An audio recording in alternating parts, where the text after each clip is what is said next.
let's talk very quickly about parts of a bar graph. You need to know what these are called so that when we talk about them in class, you'll understand exactly what we mean.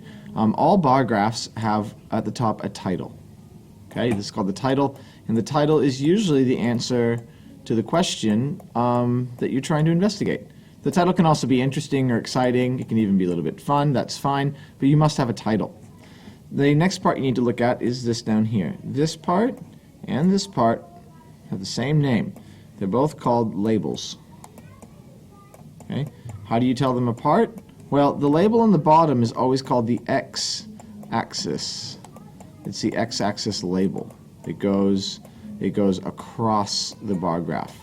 The label on this side over here is always called the y-axis because it goes up and down.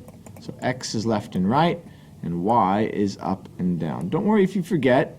We'll just keep practicing until you can remember. X is across, x-axis is across, y-axis up and down, and they're all labeled.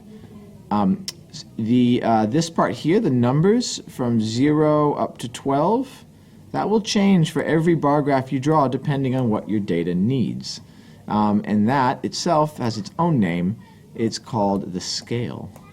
The scale of the numbers, where this starts at 0 and goes to 12, so it's a kind of a small scale. Yep. And then these parts here down on the bottom, okay, this is really where your data lives. So most of the time people might say, like, what is your data for October? So you might look at your October and go, well, my data for October says that there are 8, because this goes across to 8.